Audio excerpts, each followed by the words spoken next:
દોસ્તી પેચઅપ બધું નાટક છે. બાકી એનો અસલી આશય તો મારી અને કિંજલની દોસ્તી તોડાવવાનો હતો.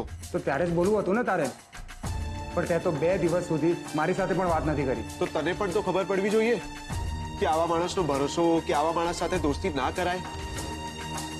ચલ છોડ. બાકી હાલ શું છે મિસ્ટર અમેરિકાના? સમાચાર મળ્યા કે જો ઇન્ડિયામાં જ છુપાતો ફરે છે?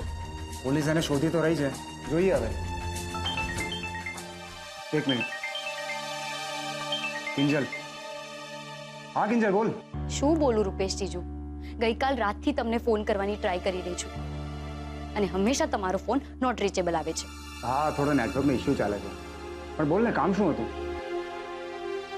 જીજુ, ઇન્સ્પેક્ટર રાણા પાસે જવું છે. ગઈકાલે રાત્રે સુશાંતનો ફોન હતો. કોનો? સુશાંતનો? હા, ને એની પહેલા નિત્યાનો. ઓ નો, મને આ બધું બરાબર નથી લાગી રહ્યું. કિંજલ, તું મને આખી વાત કર કે આ બધું ચક્કર ક્યાંથી ચાલુ થયું છે? ગઈકાલ રાતથી જ. પહેલા તો મને પ્રાઇવેટ નંબરથી મિસ કોલ્સ આવવાના શરૂ થઈ ગયા. બીજી વાર કોણ છે જે મને આમ વારંવાર પ્રાઇવેટ નંબર? અને પછી હું જ્યારે દુકાને હતી ત્યારે મને નિત્યાનો ફોન આવ્યો, એ પણ પ્રાઇવેટ નંબરથી. કોણ બોલે છે? હું નિત્યા બોલું છું. અને ફરી જ્યારે ઘરે હતી ત્યારે પાછો ફોન આવ્યો. પહેલા તો મને થયું નિત્યાનો હશે, પણ નીકળ્યો પેલો સુશાંત. અને મારી આટલી બધી ચિંતા થઈ રહી છે. સુશાંત, તું?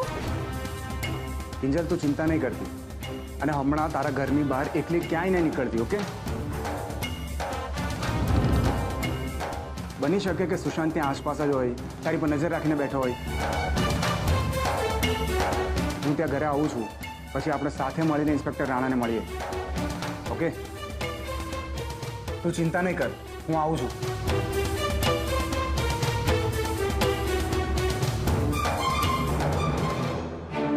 સુશાંતનો ફોન હતો. ઇન્સ્પેક્ટર રાણા પાસે જવાનું છે. તારે આવું છે? ઠીક છે.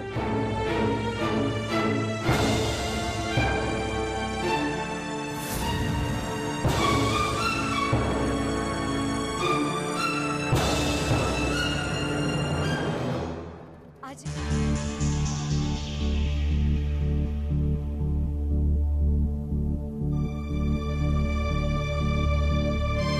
મારે તારી સાથે વાત કરવી છે. મારે હમણાં કામ છે, હું પછી વાત કરું. Mummy please. મને ખબર પડી ગઈ છે કે તું જાણી ગઈ હતી કે હું રાખડી બાબત ખોટું બોલી રહ્યો છું. તારા કહેવાથી હું ત્યાં ગયો હતો. એ લોકોની માફી પણ માંગી મમ્મી, પણ એ લોકોએ મને રાખડી બાંધવાની ના પાડી હતી. મારી સામે ઓલા ગુલાબને રાખડી બાંધી. મારો હક ઓલા ફરતુસ નોકરને આપી દીધો મમ્મી. એટલે મમ્મી, મારે મારી ઇજ્જત બચાવવા માટે આવું ખોટું બોલવું પડ્યું. મને તો હતું દીકરા કે તું મારી સાથે પણ ખોટું બોલીશ, પણ ના, તે આવું ના કર્યું. મને ગમ્યું. તમને એનો શું ફરક પડે છે? એ લોકો તો મને નીચો બતાવવામાં સફળ થઈ જ ગયા ને. પણ તું તારી માની આંખોમાં એક મુઠ્ઠી ઊંચો ચડી ગયો, એનું શું? જો દીકરા, એક વાત સમજી લે.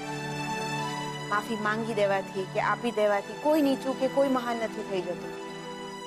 પણ જ્યારે આપણે કોઈની પાસે સાચા હૃદયથી માફી માંગવાની ઈચ્છા દર્શાવીએ ને, ત્યારે માફી માંગવાની પણ જરૂર નથી રહેતી. પણ હા, એ માટે હૃદયમાં સાચો ભાવ પ્રગટ થવો જરૂરી છે. ત્યાં સુધી માફી નથી મળતી, પણ તે પ્રયત્ન કર્યો ને, એની એક સારી શરૂઆત થઈ કહેવાય.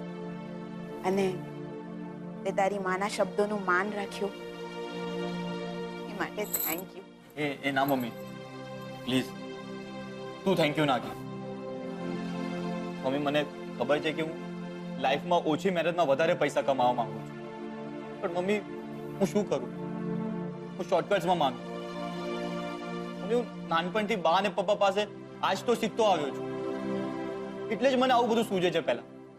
બાકી મમ્મી, ખરાબ નથી. હું જાણું છું દીકરા, એટલે જ તો હું તારા નાનપણથી એ જ પ્રયત્ન કરું છું